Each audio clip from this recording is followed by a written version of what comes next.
Sometimes the most ordinary places hide the most disturbing secrets.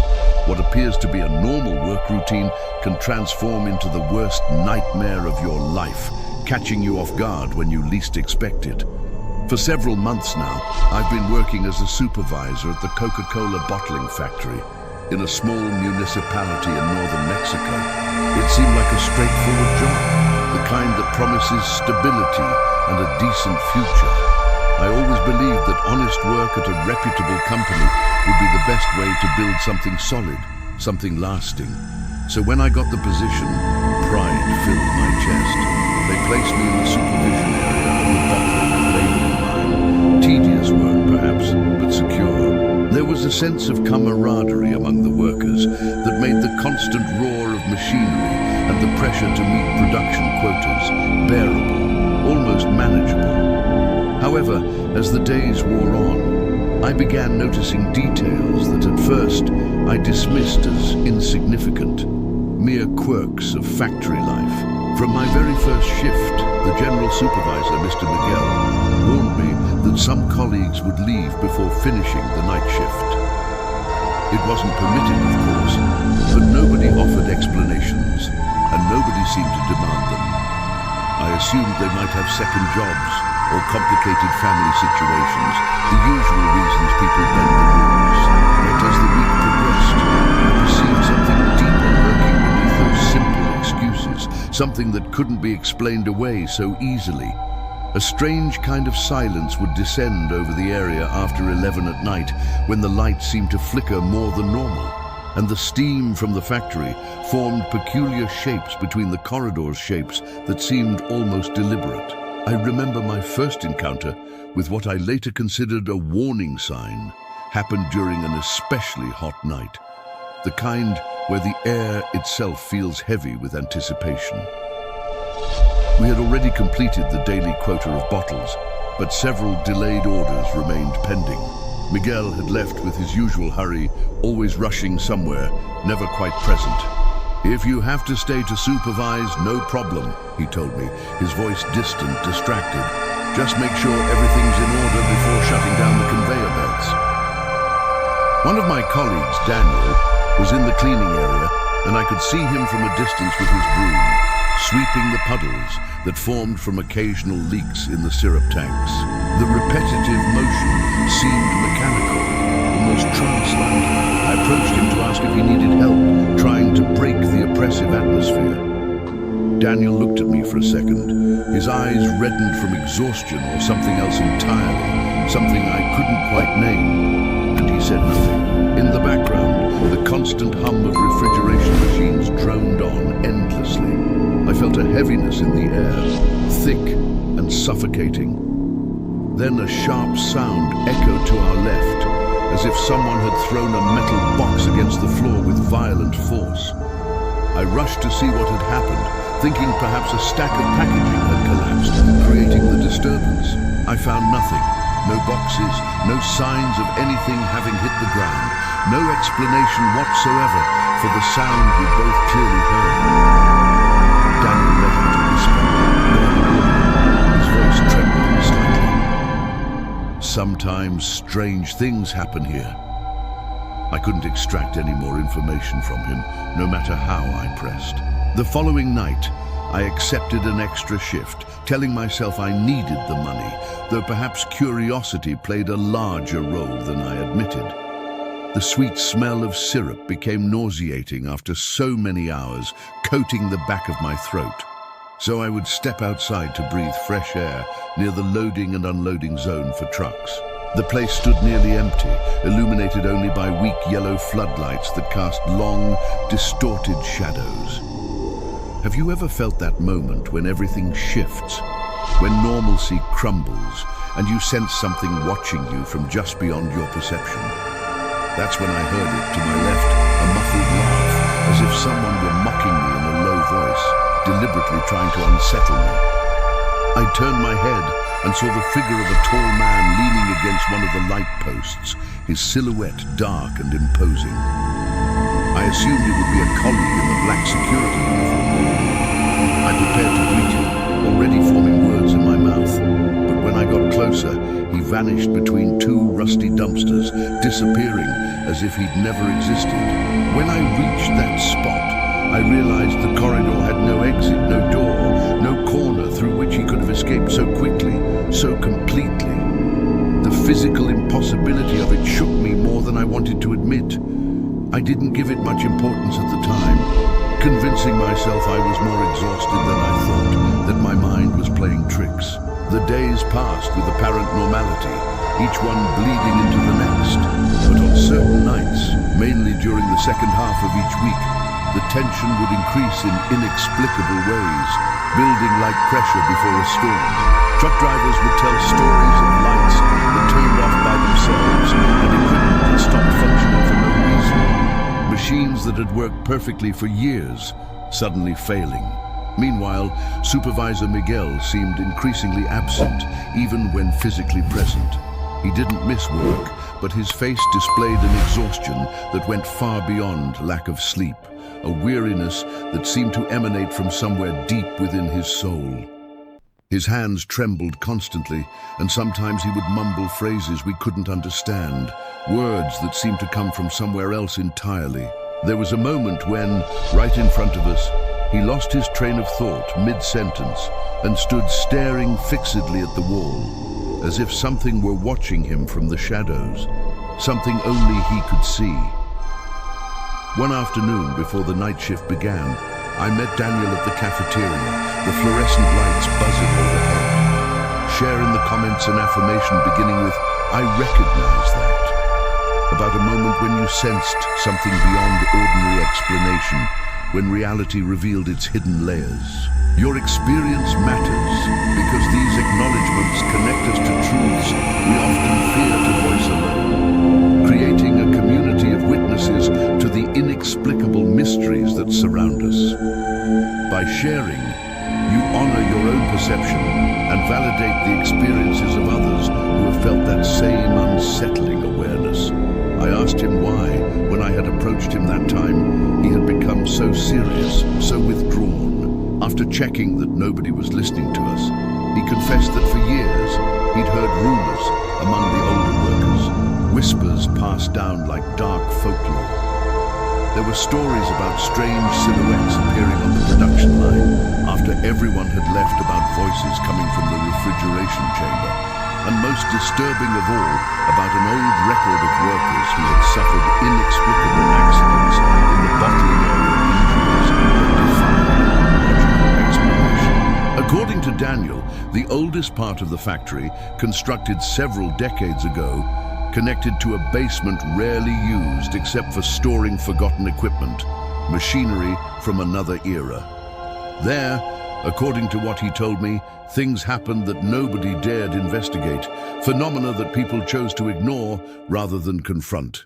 Driven by curiosity and the need to understand the somber atmosphere dominating the nights, I decided to explore that basement myself. Consequences be damned. I waited for the next day when I had a long shift after the bosses had already gone home, when the factory belonged to the night workers and whatever else inhabited those spaces. My plan was simple, perhaps foolishly so. With my badge and a set of keys I borrowed from the storage room, I would enter that forbidden zone and discover whether everything was just gossip or if there truly existed something more sinister behind the legends that haunted the factory's history. The opportunity arrived in the early morning hours, that strange time when the world seems suspended between night and day. The guards only made superficial rounds, more concerned with appearing busy than actually securing anything, and Supervisor Miguel seemed too absorbed in his own desperation to notice anyone's movements. I walked down the corridor, connecting the old locker room area with the closed section, my footsteps echoing in the emptiness. The walls were peeling, revealing the humidity infiltrating through the bricks like a slow disease. A weak light, hanging precariously, illuminated the beginning of the staircase that descended into darkness. Just before going down, I heard dragging footsteps on the floor above, as if someone were hesitating whether to follow me or not, weighing their decision. I looked back, but saw no one, only shadows, and that persistent descended carefully, trying not to make noise, every muscle tense. A foul smell, a mixture of mold and stagnant humidity, hung thick in the air, coating my lungs. 2 lamps illuminated a long corridor in the basement, full of puddles and with rusted pipes along the sides, like veins in some ancient creature. I was surprised to see old wooden crates with the Coca-Cola logo from the 70s or 80s, relics from another time. Some were broken, revealing old bottles covered in dust and spiderwebs, forgotten monuments to decades past. A few meters ahead, I saw a metal door slightly open, creaking with a light breeze that shouldn't have existed in this sealed space. I entered what appeared to be a machine room or an old tool storage area, stepping into the unknown. At the back of the room stood shelves filled with files and notebooks, remnants of a forgotten bureaucracy. Inside the room, darkness reigned almost completely, with only the beam of my flashlight cutting through the oppressive blanket. I approached the shelves, expecting to find something interesting, perhaps mundane records that would explain the strange atmosphere. I noticed that several files bore labels with dates from over 40 years ago, covered in a thick layer of dust that spoke of decades of neglect. The air itself seemed heavy with forgotten time. I began reviewing one of the notebooks, its pages brittle and yellowed. It contained payroll records, employee names, and references I didn't recognize, bureaucratic details from an era long past. I turned the page and stopped abruptly, my breath catching in my throat. I found a section marked with red ink, the color still vivid despite the years, almost like dried blood on paper. It listed one accident after another, a catalogue of suffering, falls, burns, fractures, each entry more disturbing than the last. In the margin, someone had written a word that repeated inexplicably over and over, like a desperate prayer or a warning. It was deeply disturbing, the handwriting increasingly frantic as the pages progressed. Continuing through the list, the accidents seemed to always happen at night, during supervision or cleaning shifts, precisely the hours when the factory felt most alive with its strange presence. The strangest detail was that the person responsible for these notes insisted that the victims had heard voices moments before suffering their accidents, whispers that preceded tragedy. The more I read, the more I felt a tightening in my stomach, a physical manifestation of the dread seeping into my consciousness. Suddenly, I heard the sound of metal scraping behind me, deliberate and loud. I turned quickly, my flashlight beam cutting through the darkness. Nothing visible presented itself, but the metal door that led to the corridor now stood completely closed, sealed as if by invisible hands. I tried not to panic, forcing my breathing to remain steady. It could be the wind, I told myself, though I knew that made no sense in this sealed basement. I approached to open it again, but the hinges seemed locked, resisting my efforts with unnatural resistance. I glanced quickly at my watch, the numbers glowing faintly. It was nearly 4 in the morning, that liminal hour when the world feels most vulnerable. I forced the door with both hands, and after a loud creak that seemed to echo through every corridor, it opened reluctantly. The hallway remained as dark and silent as before, offering no explanation for what had just occurred. I felt an urge to return to the main factory, to the safety of familiar spaces and fluorescent lights, but something within me pushed me to continue exploring, a compulsion I couldn't quite explain or resist. The corridor serpentined ahead into an area I knew nothing about, territory unmapped in my mental geography of the factory. I walked several meters, and my boots stepped into a puddle of ice-cold water that soaked through to my socks. With each step, the shadows grew larger, more menacing, and for a moment I seemed to see a figure at the end of the corridor, standing perfectly still, as if waiting. But when I aimed my flashlight directly at it, I found only emptiness, the beam revealing nothing but crumbling walls and rusted infrastructure. What would happen if, at this moment, you acknowledged the presence of something beyond material explanation, something your rational mind refuses to accept? Suddenly, I caught a murmur, something light, yet undeniably present, like a moan of pain echoing off the walls. It could have come from anywhere in this acoustic maze. The echo dispersed its origin, making it impossible to locate the source.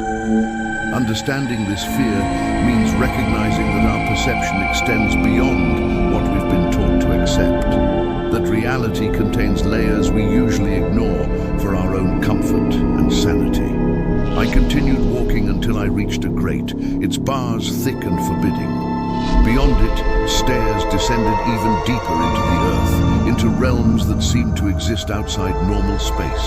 A rusted sign warned, "Pump house, restricted access," the words barely legible beneath corrosion and grime. I looked through the bars and saw that the stairs were covered in filth and debris, as if nobody had stepped in this place for years, perhaps decades. Suddenly I perceived rapid movement in the shadows, like something crouching to hide from my light, deliberately avoiding detection. My heart pounded so forcefully I feared it could be heard throughout the entire basement, a drum beat announcing my presence. I tried to open the grate, but a thick padlock prevented me, rusted but still functional. I stepped back and aimed the flashlight, searching for something I could use to force the lock. Near some pipes, I found a metal bar, solid and heavy in my hands. When I returned to the grate, I noticed the shadow had vanished, leaving no trace of its presence. With a sharp blow, I broke the padlock, the sound reverberating through the silence like a gunshot. The grate swung open suddenly, making a grinding metal noise that seemed to wake something in the depths below. I descended the stairs without stopping my illumination of the corners, every shadow now potentially threatening. The smell of mold and rust intensified, mixing with an icy air that caused immediate physical discomfort, a nausea that rose from my gut. I took several more steps and found myself in a large space with curved ceilings, vastly different from the narrow corridors I'd left behind, like entering a cathedral built for forgotten purposes. Pipes were everywhere, making noises in the gloom, clicking and dripping with a rhythm that almost sounded deliberate. On the back wall, I saw traces in grey, like hand-drawn designs that had faded with time, barely visible now. They appeared to be strange symbols I couldn't identify, intertwined with each other in patterns that hurt to look at directly. Nothing official from the company, something much older, perhaps predating the factory itself. I approached to see in more detail, but a sudden sound froze my blood in my veins. I heard hurried footsteps approaching from somewhere ahead. I turned and with my flashlight managed to see a man running in my direction, his movements frantic and desperate. He wasn't wearing the factory uniform, but rather a torn shirt and pants stained with oil, clothing from another era. His face was distorted by an expression of absolute panic, eyes wide with terror I couldn't comprehend. It was a matter of seconds. He passed by my side without looking at me, as if I were invisible or irrelevant, and entered a side corridor that appeared in the shadows like a wound opening in the wall. I shouted to warn him that this place was dangerous, that we could fall into some hole or trip over broken pipes, that we needed to leave together. Nobody responded to my desperate calls. I went after him, driven by the urgency to help him, or at least understand what was happening in this nightmarish labyrinth. The side corridor was even narrower, claustrophobic in its dimensions. The floor was slippery, covered in slime or dark moss that seemed almost alive beneath my feet. The flashlight illuminated only about 6 feet ahead, leaving vast darkness beyond that fragile room. I felt panic rising in my chest, and with each breath, I noticed the dense, bitter smoke of the place coating my throat. I managed to see a door at the end of the corridor, a steel gate with a large hole in the upper part, like something had torn through it. I approached carefully and called out again, my voice sounding small and insignificant. Total silence answered me, more menacing than any response could have been. Somehow, I knew the person I'd seen had squeezed through there, compelled by forces I couldn't understand. I pushed with my shoulder until I managed to get the door to open, making a noise that echoed throughout the entire corridor, announcing my trespass. Upon entering, I was surprised to find what appeared to be some kind of makeshift room, a living space where none should exist. Some broken furniture, misaligned chairs, and a rusted table in the center created a scene of abandoned domesticity. On top of the table lay an open notebook with handwritten notes, the pencil marks very faint, as if written by someone whose strength was failing. I recognized part of the content immediately. They were references to the bottling factory, mentioning construction dates and expansion projects from decades past. There were also personal notes with phrases like, "They are beneath the bottling line. They watch us while we work and hear everything we say." The words trembled on the page, terror made tangible. I turned the page and saw sketches of men working, their faces disfigured, contorted with expressions of absolute agony. The drawings were crude, made with trembling strokes that betrayed the artist's state of mind. Something in these illustrations conveyed real anguish, a suffering that transcended mere artistic representation. When I leaned in to examine the drawings more closely, I heard a whisper right behind my ear, breath on my neck. I turned rapidly and managed to see a figure rounding the corner of the room, entering a dark nook with impossible speed. I didn't think, couldn't think. I just followed my impulses and ran after the figure, crossing through a corridor with ceilings so low they almost touched my head, forcing me to stoop as I pursued. I could feel my pulse pounding in my temples, each heartbeat a reminder of my vulnerability. The air became increasingly difficult to breathe, thick and suffocating. I reached an intersection of tunnels, a junction that seemed to lead in too many directions. In the shadows, there was no way to know where it had gone, no indication of which path the figure had taken. I began shouting, demanding whoever it was to stop, my voice cracking with desperation. A gust of foul air hit me, and I nearly vomited, the stench overwhelming my senses. It no longer made sense to continue blindly into these depths. I turned back the same way, trying to make marks on the walls with a piece of metal I'd found, creating a trail to follow back. Each scratch on the brick made a long, muffled echo, like the place itself was groaning.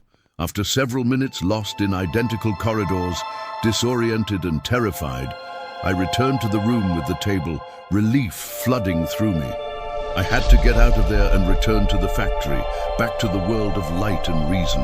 I climbed the stairs, following the path back, but it took much longer than I remembered, as if the distance itself had expanded in my absence. The silence was suffocating, oppressive in its completeness, and even the distant noise of the machines had vanished, leaving only the sound of my own labored breathing. Finally, I reached the broken grate, crossed the corridor, and climbed to the first level of the basement, where the machine room with the file shelves stood waiting. I expected to see some light indicating I was near the production area, some sign of normalcy and human activity, but everything remained in the same impenetrable darkness, as if the factory above had ceased to exist. When I tried to orient myself, I noticed with absolute horror that the metal door connecting to the exit stairs was now closed and secured with a padlock that hadn't been there before, a new barrier that shouldn't exist. It was impossible that someone could have placed it in such a short time, unless they knew exactly what I was doing, unless they'd been watching my every move through the darkness. I pounded on the door forcefully and screamed for help, my voice raw and desperate, but nobody responded to my increasingly frantic calls. My mind began spiraling, imagining all kinds of wild things that suddenly didn't seem wild at all. It could be that someone from the factory knew about these corridors and wanted to keep them secret at all costs, protecting something unspeakable. Daniel, perhaps? Or even Supervisor Miguel, both of whom had shown such strange behavior. In my desperation, I remembered my cell phone was in my locker in the factory above, completely out of reach. I had no way to communicate with the outside world, no way to call for rescue. I retraced my steps, searching for another exit, checking every corner, every side door with increasing desperation.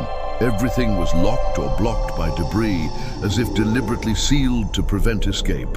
Time was passing, and the air grew increasingly heavy, harder to breathe with each moment. When I finally entered a tunnel that led to what I thought would be an emergency staircase, a step broke under my weight, and I fell into a pool of ice-cold water that covered the floor, up to mid-calf, the shock stealing my breath. I stood up with difficulty, but the impact I'd taken on my side left me almost breathless, pain radiating through my ribs. I leaned against the wall, twisting painfully, trying to regain my composure. It was in that moment I saw movement in the shadows ahead. Something appeared to be floating in the water, motionless and dark. Perhaps my mind was playing tricks on me, exhaustion creating hallucinations, but I felt a terror that paralyzed me completely, rooting me to that spot.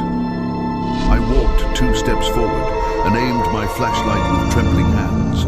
There really was something there, wrapped in black plastic, bobbing slightly in the current. My impulse was to retreat immediately, to flee this discovery, but I stumbled and nearly fell again into the frigid water. I gathered courage from somewhere deep within and pulled part of the plastic away with the tip of the metal button. My hands shaking violently. I could see a swollen arm and a hand bearing a silver ring, someone's treasured possession now marking their watery grave. I didn't dare remove more plastic to discover the face, couldn't bear to see the identity of this victim. My thoughts spun wildly, racing through possibilities. This corpse must be an old worker who met a terrible fate. Someone who discovered a dangerous secret and had to be silenced, eliminated to protect whatever darkness lived in these depths. Panic invaded me completely, overwhelming every rational thought. My heart raced, and I began screaming desperately for help, my voice echoing uselessly through the tunnels, swallowed by stone and water. The reality of what I'd found left me in total shock, my entire body trembling. My screams were lost in the immensity of that subterranean labyrinth, absorbed by walls that had heard too many screams before. With the fragile hope of escape driving me forward, I stood and continued through the tunnel, leaving the body behind. With each step, the water rose higher and the darkness grew denser, more substantial, almost tangible. Have you considered how many secrets lie beneath the places you trust most, the foundations on which your daily life rests? Finally, I reached an emergency door that appeared sealed from the outside, but mercifully had no padlock securing it. I pushed with all my remaining strength and managed to get the door to open a crack just wide enough. A jet of outside air hit my face and I breathed with overwhelming relief, gulping down the fresh morning air. I emerged into a courtyard behind the factory, surrounded by high walls and abandoned containers, a forgotten space. The sky was beginning to lighten, dawn creeping across the horizon. I felt immense relief seeing the first sign of morning, proof that the world still existed beyond my nightmare. I walked toward the main entrance, ignoring the horrible state of my soaked clothing, mud and filth covering me like evidence. Rounding the corner, I encountered Daniel, who looked at me with a mixture of surprise and deep concern, his eyes widening at my appearance. "Where the hell were you?" he asked me, his voice trembling with something between fear and accusation. I quickly recounted my adventure, the words tumbling out in a rush. His face went pale, blood draining away, and he begged me not to say anything to the bosses, insisted it was better not to disturb the past, to let sleeping horrors lie. "There are stories here that shouldn't be known," he added, almost whispering, glancing around as if the walls themselves were listening. I didn't understand his attitude, though perhaps I should have. He was terrified, as if he suspected I'd entered a forbidden place whose consequences I couldn't yet imagine. Dangers that extended far beyond what I'd already experienced. When I tried to gather the rest of the colleagues to share my experience, I realized very few were willing to talk, faces turning away when I approached. Everyone seemed intimidated, cowed by invisible threats. Nobody wanted to confirm or deny my suspicions, choosing silence over truth. Later that day, I went to Supervisor Miguel's office, determination overriding fear. I knocked on the door firmly, and when he let me in, I found him sitting behind his desk with deep, dark circles and an expression of absolute resignation, a man defeated by knowledge. I demanded explanations about the basement and the deaths that seemed to have occurred there, my voice harder than I'd ever heard it. He remained silent for several seconds, as if deliberating whether he should tell me the truth or maintain the conspiracy of silence. Finally, he spoke quietly, his words weighted with years of burden. You have no idea what you're messing with. This factory has many years of history, and some of its parts were closed for a reason, sealed away from human access. Believe me, it wasn't for renovation or repairs. Before I could respond, demand more answers, he asked me to leave the office immediately, his tone brooking no argument. I left with a bitter taste in my mouth and decided the best course was to resign, to escape this place. I couldn't stay somewhere where safety and sanity were so compromised, where truth was buried beneath layers of deception. But the situation took an even more concerning turn. Events spiraling beyond my control.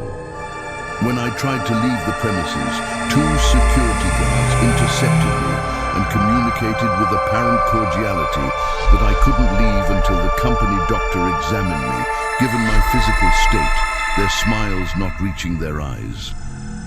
I accepted reluctantly, sensing the trap closing. When I arrived at the infirmary, the doctor was already waiting, a tall man with graying hair and a gaze that seemed to search the soul, to see things better left hidden. He asked me to sit and began asking strange questions, his tone clinical, but his interest unnaturally intense. Did you hear voices? See figures? Did anyone tell you about the basement's history? Each of my answers made him more serious, his expression darkening. He checked my vital signs and told me in a tone that tried to seem reassuring, but failed completely, that I should rest for about 2 hours in a small restroom within the infirmary itself for my own well-being. Upon leaving the consultation, I noticed there were 2 guards watching the door, no longer pretending this was voluntary. Something wasn't right.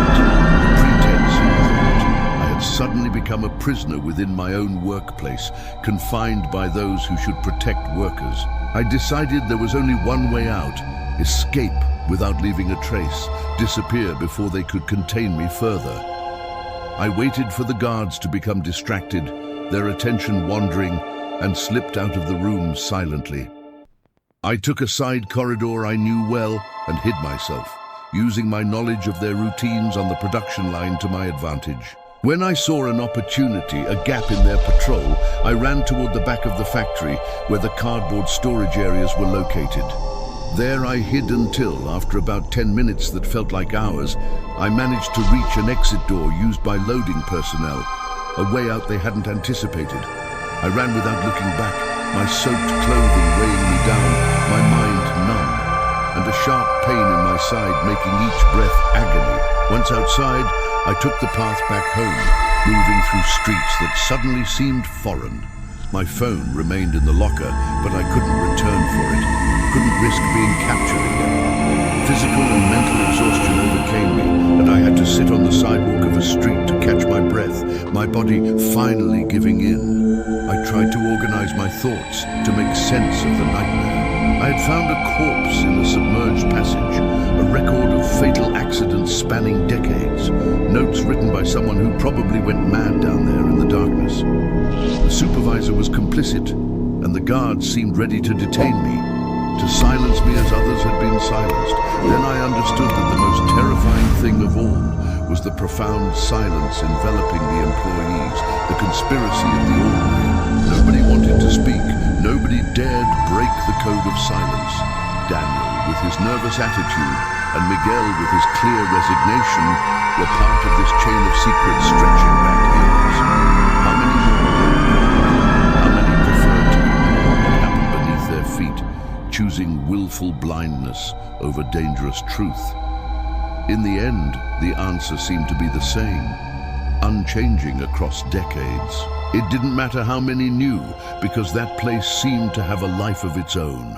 A power that trapped whoever entered, keeping them prisoner in a whirlpool of suspicions, threats, and terror that never ended.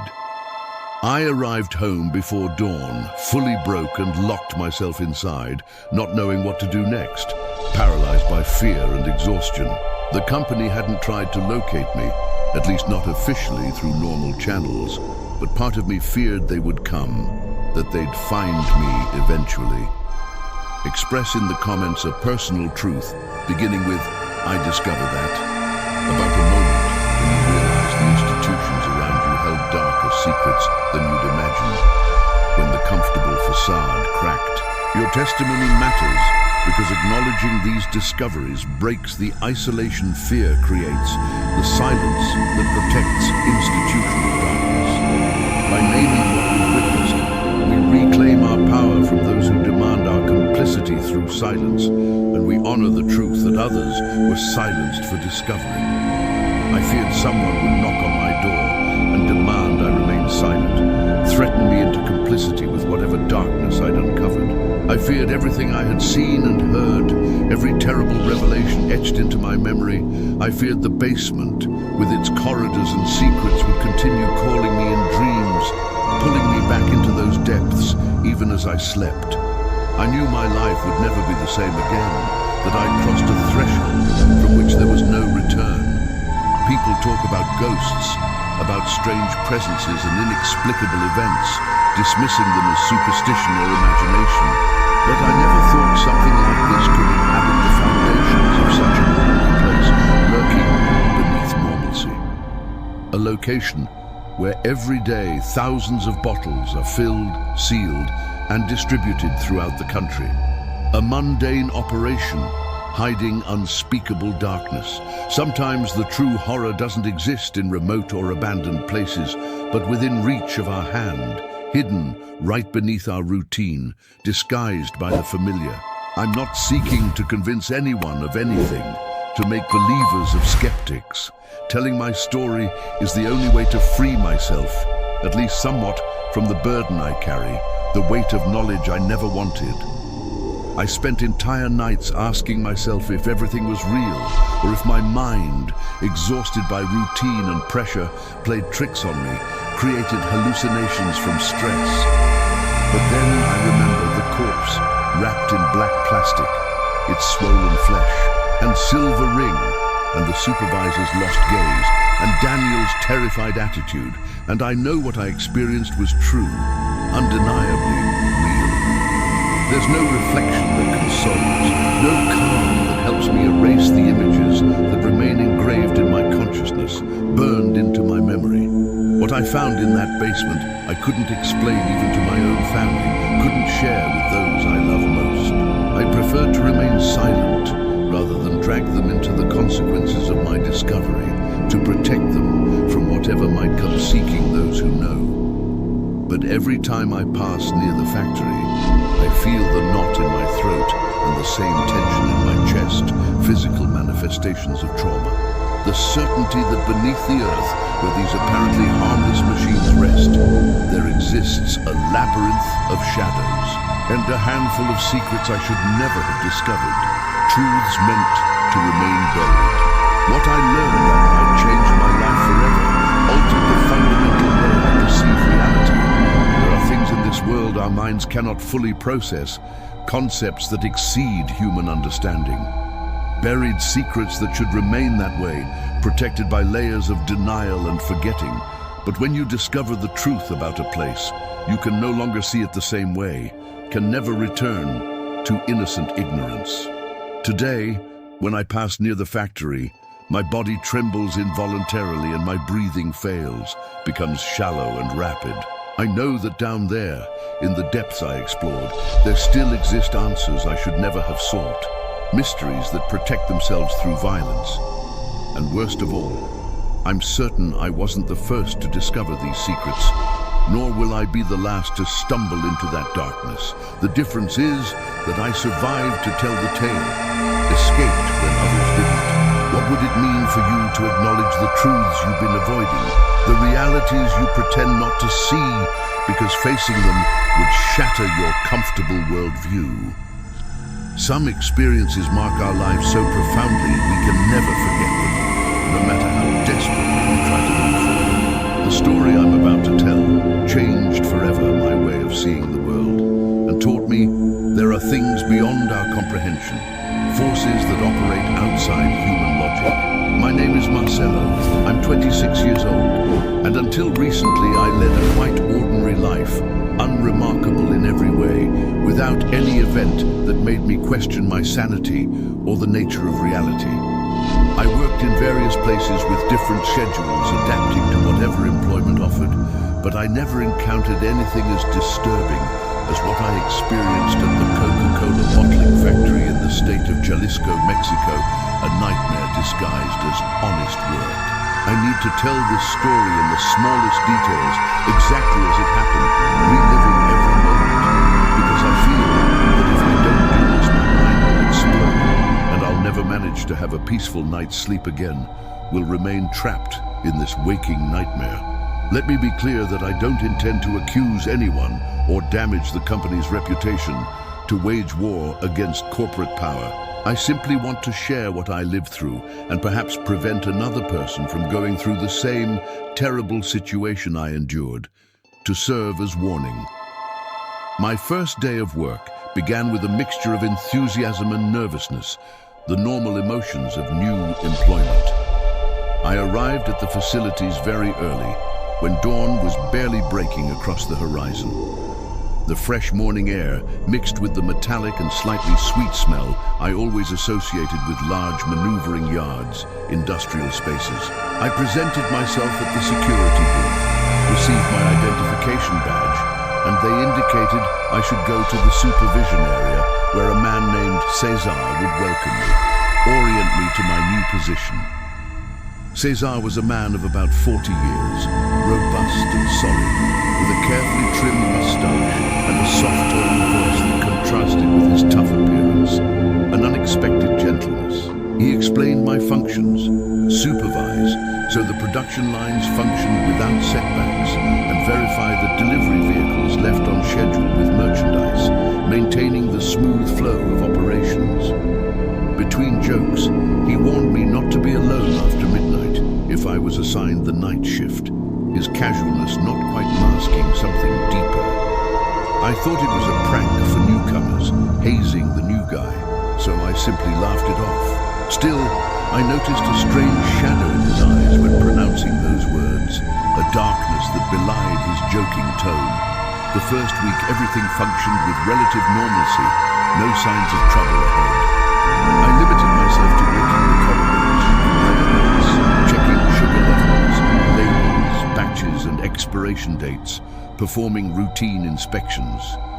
Loading vehicles passed by, filled with empty boxes and returnable bottles, the endless cycle of commerce. The roar of machines was deafening, but you get used to it quickly, adaptation being human nature. I began to enjoy the camaraderie at the factory, the bonds between workers. Most workers joked while stacking product, shared bottles of cold water, and talked about soccer or family. The ordinary conversations that make labor bearable. It seemed a stable environment, almost familial, despite how demanding production was, how relentless the quotas. However, things began to change when for the first time they assigned me the night shift, when darkness transformed the familiar. Around midnight, Cesar approached my area and told me, with a serious gesture that erased all previous lightness, not to forget to check the old warehouse before finishing my report, his emphasis unmistakable. That warehouse was a space almost nobody visited, a building attached to or older than the main factory, forgotten by progress. From what it seemed, they used it as storage for replacement parts and obsolete material, a graveyard of industrial history. I nodded nodded without questioning, thinking everything was part of my routine, normal supervisory duties. That night, upon arriving at the warehouse, I turned on my cell phone flashlight to open the large metal door, its hinges protesting. The interior was dark and dusty, abandoned to time. When I illuminated the main corridor, I realized everything was accumulated without order, chaos preserved. Broken pallets, buckets with old labels, dried hoses, the detritus of decades. I walked several meters surrounded by silence, an absence of sound that felt unnatural, oppressive, as if the darkness itself were listening to my footsteps, watching my intrusion. Suddenly I heard a dull thud, a sound that didn't belong in that silent space. I turned off the flashlight for an instant to adjust the brightness, thinking perhaps it was the echo of some machinery running in the factory, a rational explanation. When I illuminated again, I distinguished a fleeting silhouette at the end of the corridor, behind some wooden pallets, moving with impossible speed. I remained motionless for several seconds, trying to process if I had really seen something or if exhaustion was creating phantoms. Perhaps it was a colleague who, like me, was doing inspections or searching for some replacement part, innocent activity. I shouted, "Hey, is someone there?" My voice echoing uselessly. Nobody responded to my call. I advanced a bit more, heart pounding, but the silhouette was no longer there, vanished as if it had never existed. I checked the time, 12:47 in the morning. I felt my throat dry and a slight tingling at the nape of my neck, primal warning signals. I decided that out of prudence, it was better not to look for problems, not to investigate further. I did a quick count of the shelves with replacement parts, fulfilling my basic duty. I noted what I saw and withdrew with certain haste, relieved to leave that oppressive atmosphere. That first strange episode I attributed to my exhaustion and poor lighting, dismissing what my instincts told me. Several days passed before I needed to enter the old warehouse again, but the unsettling sensation remained latent, dormant, as if my subconscious was alerting me that something strange was happening there, something dangerous. Sometimes at the coffee machine, I would overhear colleagues speaking in low voices about the warehouse or commenting about a supervisor who had quit without prior notice, fled without explanation. When I asked them directly, they would change the subject immediately, faces closing. Cesar, seeing I was curious, suggested I not insist and that I fulfill my work with seriousness, a warning disguised as advice. The second disturbing event occurred around 2 in the morning on another night shift, darkness amplifying every sensation. I was reviewing the bottling lines when I noticed a cut in the flow, an interruption that shouldn't happen.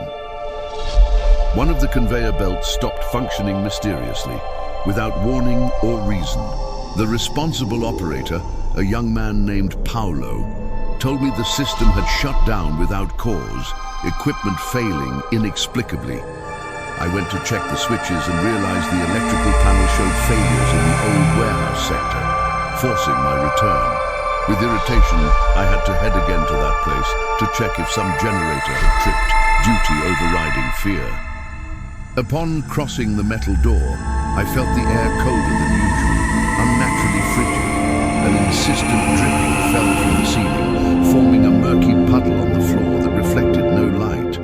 The silence was so dense, it made me perceive my own heartbeats, each pulse echoing in my ears.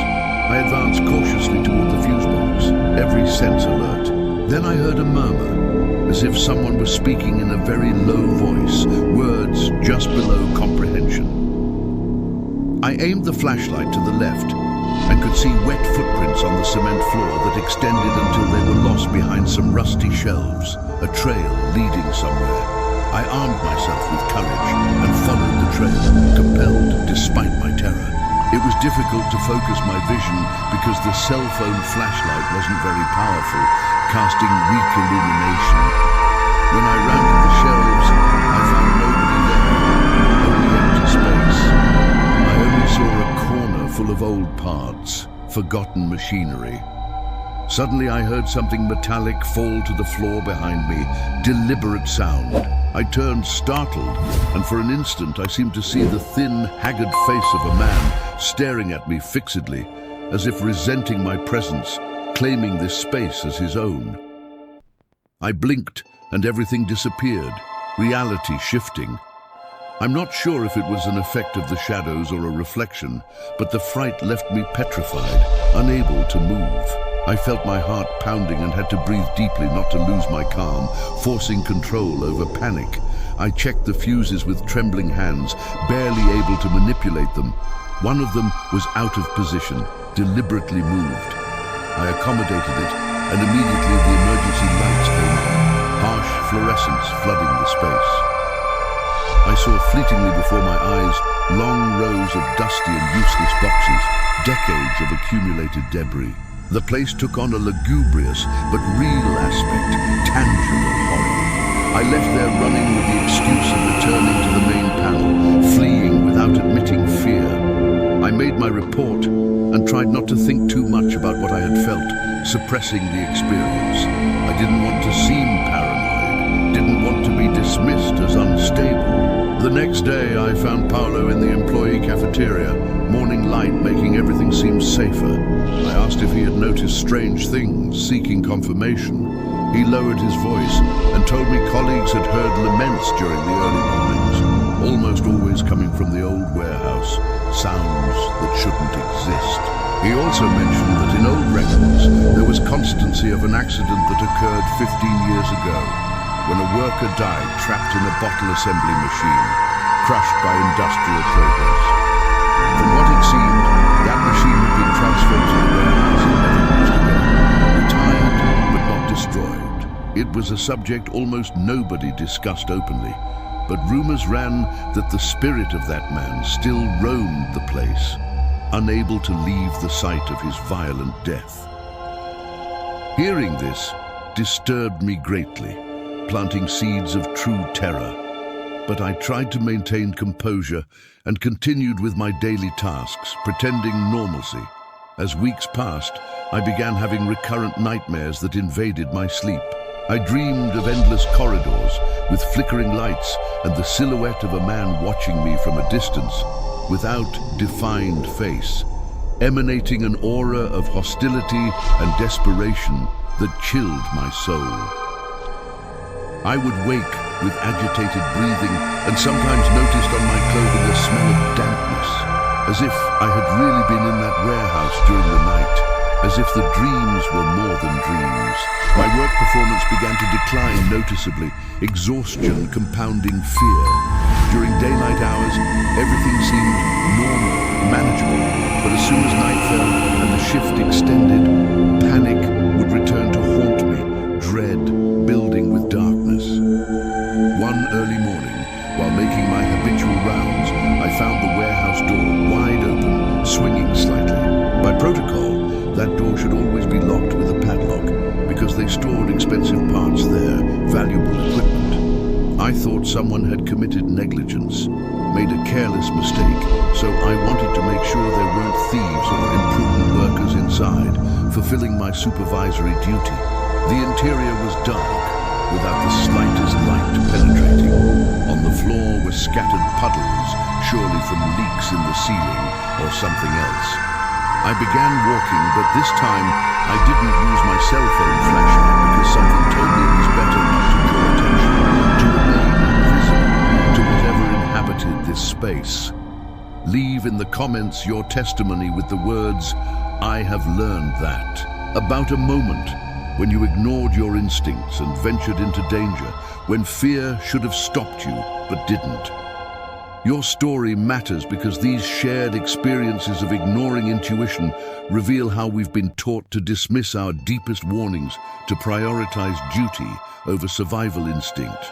And by acknowledging this pattern, we reclaim our right to honor the wisdom our bodies carry, the ancient knowledge that recognizes threat before our conscious minds accept it. I advanced slowly, trying to keep my steps from echoing through the vast space. Suddenly I noticed a faint glow in the back, like the light of an intermittent lamp, pulsing irregularly. As I approached, heart racing, I recognized the assembly machine Paolo had told me about, the one that supposedly crushed a worker to death. It was an enormous apparatus, full of mechanical arms and rusted belts, with bloodied parts in the history the rumors told, monument to industrial violence. The light came from some kind of old panel that lit up and went out without regularity, as if it had a short circuit, alive with malfunction. While I observed the panel, transfixed, I heard again that murmur, closer now. They seemed like incomprehensible words, mixed with a muffled noise of jammed gears, mechanical and human sounds blending.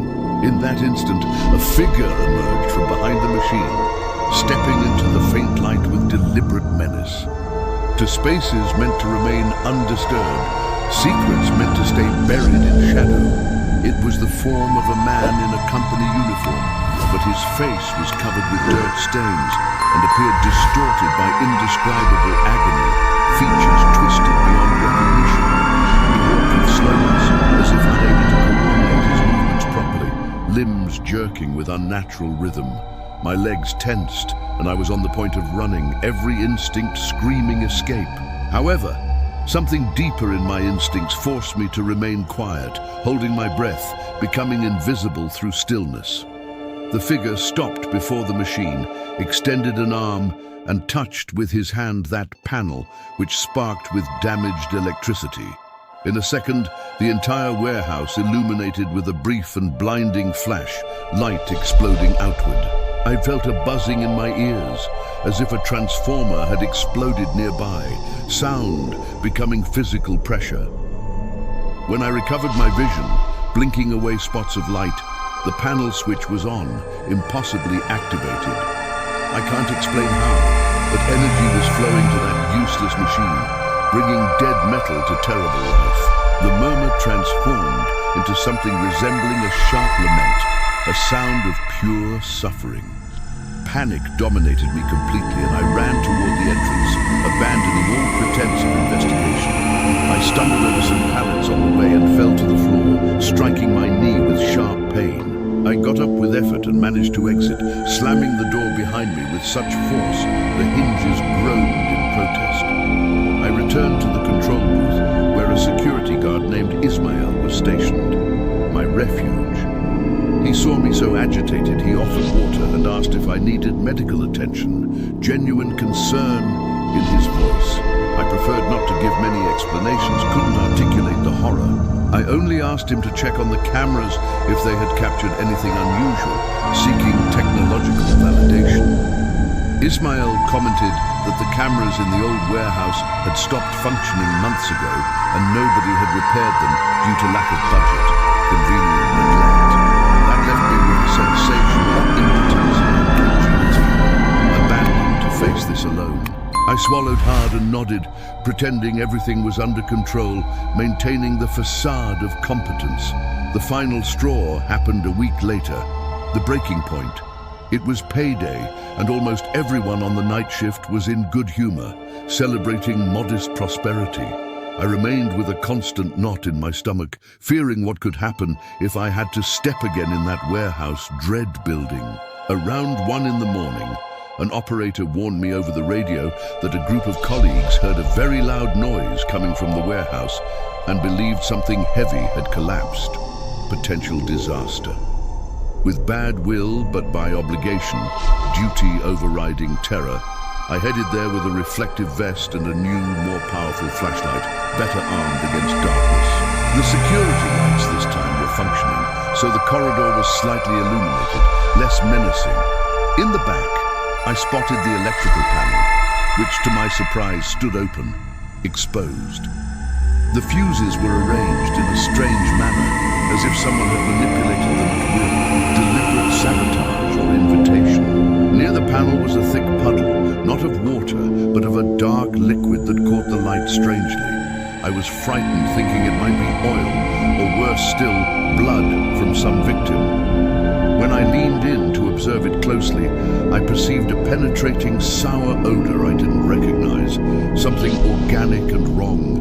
I lit the flashlight to follow the trail of this fluid to a shelf full of dirty parts, tracking the source. A A small dripping fell from an upper shelf with steady rhythm. When I aimed the light upward, I saw a piece of red fabric caught in a metal gear, trapped there. It appeared to be a piece of uniform, someone's clothing.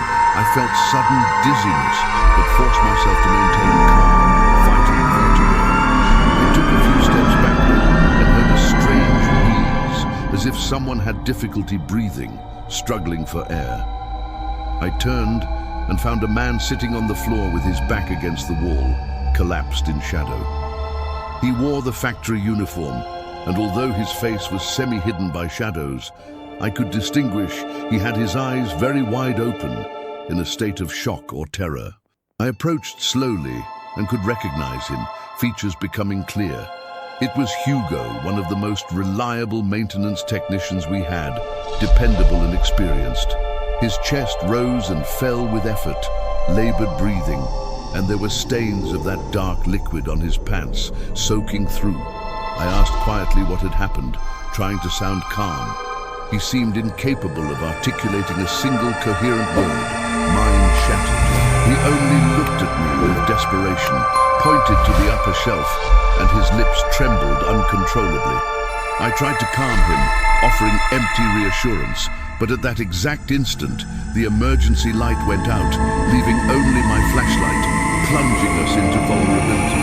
The corridor submerged into shadows that felt alive. I felt a wave of terror rising through my legs, wishing desperately I hadn't come alone, hadn't isolated myself. I raised the flashlight toward the shelf and realized a figure appearing among the boxes, emerging from impossible space. I couldn't describe it with exactitude, but I swear its hands seemed too long, as if it had skeletal fingers extending in our direction, reaching for us. It emitted a guttural sound, inhuman vocalization, and I could glimpse a face by half, lacking definitive human features, something attempting humanity. It was as if something had taken possession of a body without managing to fit completely into that form, wearing flesh badly. The dark liquid dripped from its jaw, staining the boxes and floor, marking its presence. Hugo let out a muffled scream and fainted from shock, body going limp. I retreated without taking my eyes off that being, unable to look away. I was paralyzed, but at the same time felt an impulse to flee, contradictory commands. The figure moved strangely, as if struggling to maintain its form, reality rejecting its existence. When I looked back at the shelf, the figure was no longer there, vanished impossibly.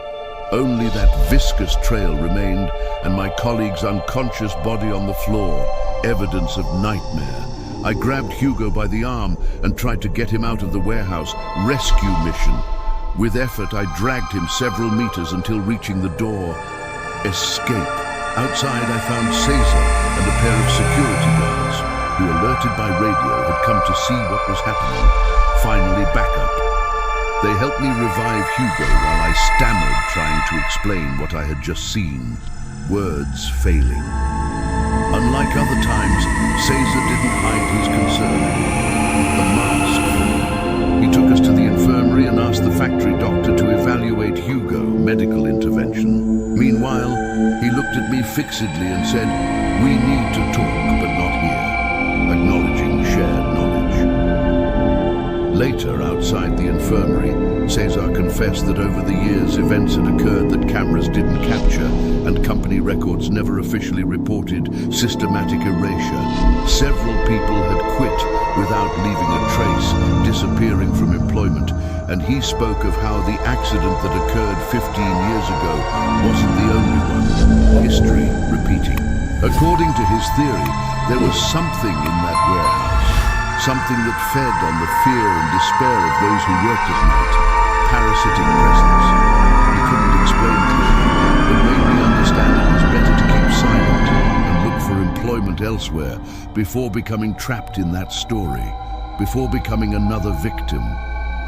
That same night, I returned to my house with certainty. I wouldn't set foot in that factory again. Decision made. I collected my belongings the following morning. Final severance. I submitted my resignation, and nobody was surprised. Expected departure. They didn't even offer me extra compensation, guilty relief. I suppose they understood my reasons without needing explanation. The most disturbing thing is that nobody in the factory seemed willing to question the real cause of so much strange activity, collective denial. It was as if everyone had adopted silence by convenience or by fear, self-preservation through ignorance. Share in the comments your inner light with I illuminate. A truth about institutions that demand your silence, that profit from your complicity in pretending everything is normal when darkness thrives. Your declaration matters because breaking institutional silence strips power from those who depend on our collective denial to continue harmful practices. And by illuminating what others hide, we create pathways for change, refusing to be accomplices to darkness that feeds on our fear and our willingness to look away for a paycheck. I left Jalisco and returned to the Federal District, hoping to overcome the experience through distance. But memories don't abandon me, pursuing across miles.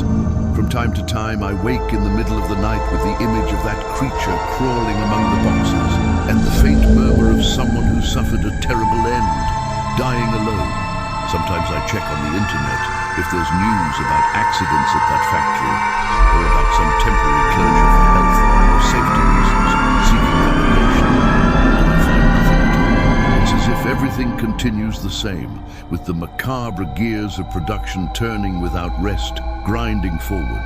Time passed, but I understood one thing with absolute clarity.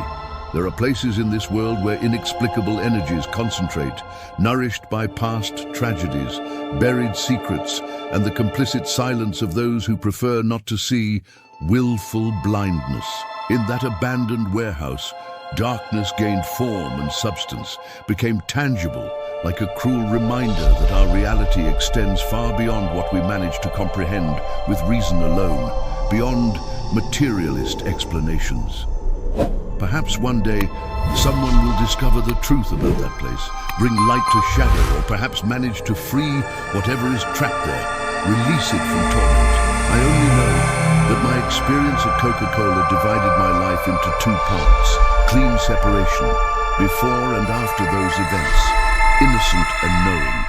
Now when I walk through the corridors of any supermarket and see the rows of soft drinks on shelves, my mind is transported instantly back to those shadowy corridors, involuntary return. I hear again the echo of that cursed dripping, and I see with frightening clarity that face distorted by pain, the face of someone who may have found in death not rest, but eternal prison in that cursed place, suffering without end.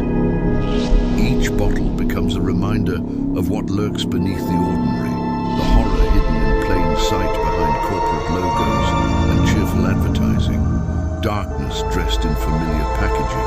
We consume products without thinking about the suffering that might have occurred in their creation, the bodies broken by machines, the spirits trapped in abandoned warehouses, the workers who vanished without trace. Sometimes the true cost of our comfort is paid in ways we never see, in currencies we refuse to acknowledge. In silence, we maintain because knowing would require us to change, to refuse complicity, to demand accountability from the systems that feed us while consuming others.